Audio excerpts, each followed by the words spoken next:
In a far corridor of the Orion Reach, there drifted a station that few ships visited by choice. It had been built to sort beings that the markets of many worlds did not want. The halls were clean but quiet. Lights glowed with patient duty. On this station lived the Kiri women, a people judged as too wild for order and too gentle for war. The Kiri had strength that surged like storms. Their muscles carried power that could bend steel bars when fear struck. Yet their minds were woven with care. They spoke softly. They sang to machines to calm them. In battle drills, they froze when told to harm another living soul. Traders called them unstable. Councils called them risky. Employers marked them as unsuited. So the Kiri women waited behind glass walls while contracts passed them by. Their past had taught them this pattern. Long ago, the Kiri homeworld had burned after a failed alliance. Their males had been lost in defense fleets. The survivors fled. The women carried memory and skill across stars. They learned to farm in vacuum gardens and to mend hulls with bare hands. Still the rumors followed them. Too strong to trust. Too kind to command. No one wanted the Kiri women. On the day the human arrived, the station breathed with a different rhythm. A cargo hauler slid into dock with rough grace. From it stepped a man named Eli. He wore worn boots and a jacket patched with old eunuch marks. His eyes moved slowly, as if measuring stories rather than threats. He had left a broken colony behind. He sought workers and partners to build a place that could last.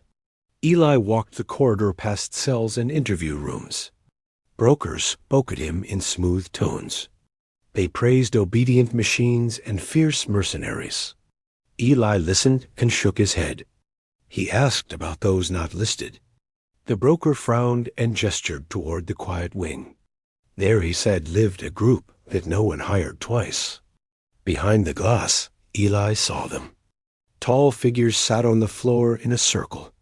Their skin held colors like river stone. Their hands were scarred from labor, yet moved with grace as they shared tools and laughter. One woman noticed him and met his gaze without fear. Her name was Lyra. She stood and approached the barrier. Her posture held strength without threat. Eli asked for their records. The broker warned him. They break equipment when startled. They refuse violence. They sing while working. Eli smiled at that. He had seen machines fail from neglect and men fail from cruelty. He wondered what song could do. He requested an interview. The broker hesitated, then agreed. The door opened.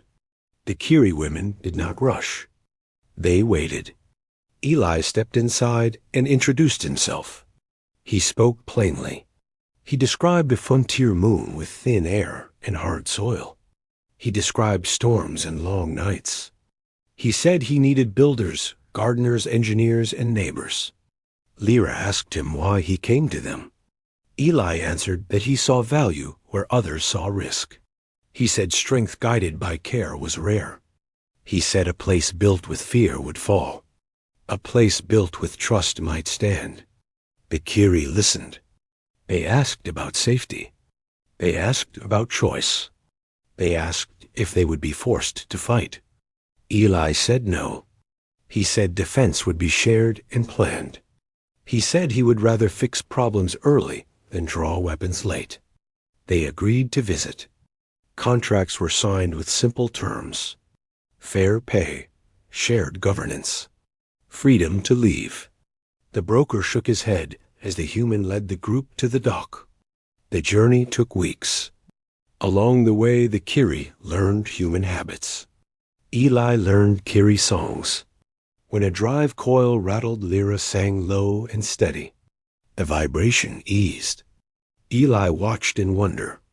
On a training deck, a crate slipped. Noma caught it with one hand and set it down gently. No damage, no anger. They reached the moon. It was gray and quiet. Wings cut across plains. The first shelter went up under a rising sun. Bikiri moved with purpose. They lifted beams that machines could not place. They shaped walls to hold heat. They tended soil brought from orbit and coaxed green shoots from dust. They sang as they worked, and the work answered. Trouble came as it always did. Raiders probed the settlement. They expected fear. Instead, they found calm.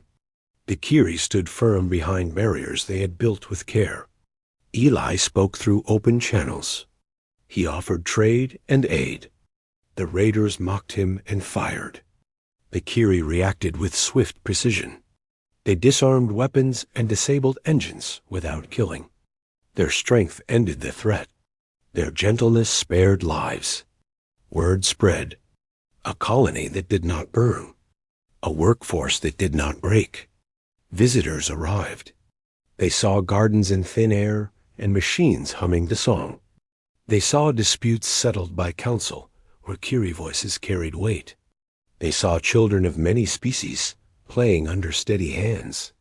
The old rumors faded. New stories took their place. Traders sought the Kiri as partners. Councils asked for advisors. The station that once held them empty grew quiet for a different reason. The glass walls were no longer needed.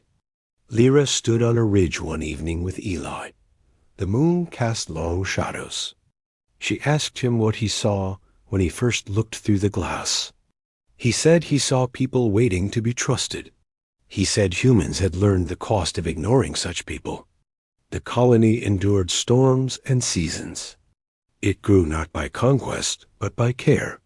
The Kiri women found a home that fit them. Eli found allies who made him better. Together they proved a simple truth across the reach. Too wild and too gentle were not flaws. They were the balance that made survival kind. In the months that followed the first harvest, the settlement learned rhythms that surprised visiting crews. The Kiri mapped wind with their bodies and placed towers where storms broke themselves. They learned human math and added it to their own sense of flow. Eli watched plans form that no single mind owned. Decisions emerged from listening. The result was sturdy and fair. An inspection ship arrived with officials bound by old rules. They carried forms and doubts. They asked for security drills and threat responses. Bikiri demonstrated barriers and restraint. They showed how to redirect force and preserve life. The officials pressed for harsher measures. Eli refused to order them. He cited shared authority. The officials warned of sanctions. That night the Kiri gathered and spoke openly. Fear rose and settled. Lyra reminded them of choice. Noma spoke of memory and loss. They voted to stay true. Eli stood with them and accepted the risk. When the officials returned, they found records immaculate and outcomes clear. No law required cruelty. The sanctions failed to pass. Engineering feats followed. The Kiri tuned reactors by touch and tone. Humans measured outputs and refined cycles. Together they cut waste and doubled yield. When a quake split the ground, the Kiri bridged it with living scaffolds, while humans anchored lines. No one died. The story traveled faster than ships. A drought struck a nearby world. The colony sent aid.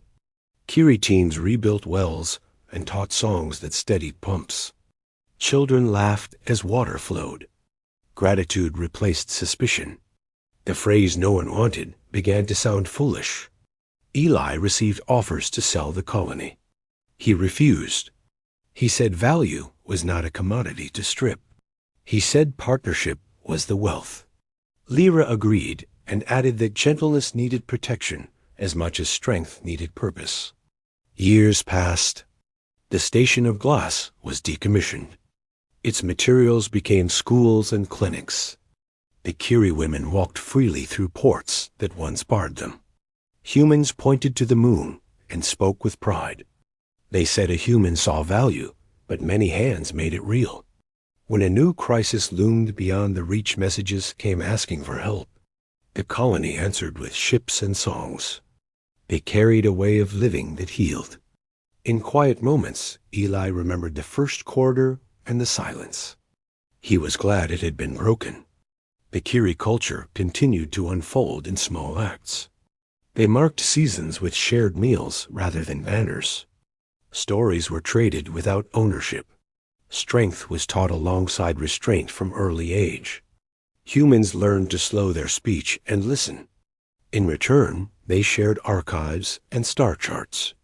One winter, a reactor failure threatened the grid. Alarms rang. The Kiri did not panic. They moved as a choir. Lyra led a chant tuned to metal stress. Eli coordinated crews and rerouted power. Hands and minds met. The core cooled. Light returned. Trust deepened. A council from distant systems visited to study the model. They asked how authority worked. The answer was simple and complex. Authority moved to where care was greatest. Responsibility followed capability. No one ruled alone. The visitors left thoughtful and changed. Art grew. Kiri stone work-lined paths. Human murals told journeys. Music blended into new forms. Visitors felt calm and focused. Productivity rose without pressure. Disputes ended with repair rather than blame. At a festival marking 10 cycles, Lyra spoke to the crowd. She thanked the human who saw them. Eli shook his head and pointed outward. He said the Reach would learn together. Applause rolled like wind. The story spread across lanes and markets. It was told without heroes standing above others. It was told as a practice. When fear met care, strength held it steady. That was the lesson the colony offered to the stars. In later years, children asked why the Kiri were once unwanted. Elders answered honestly about fear and rumor. They taught how listening changes fate.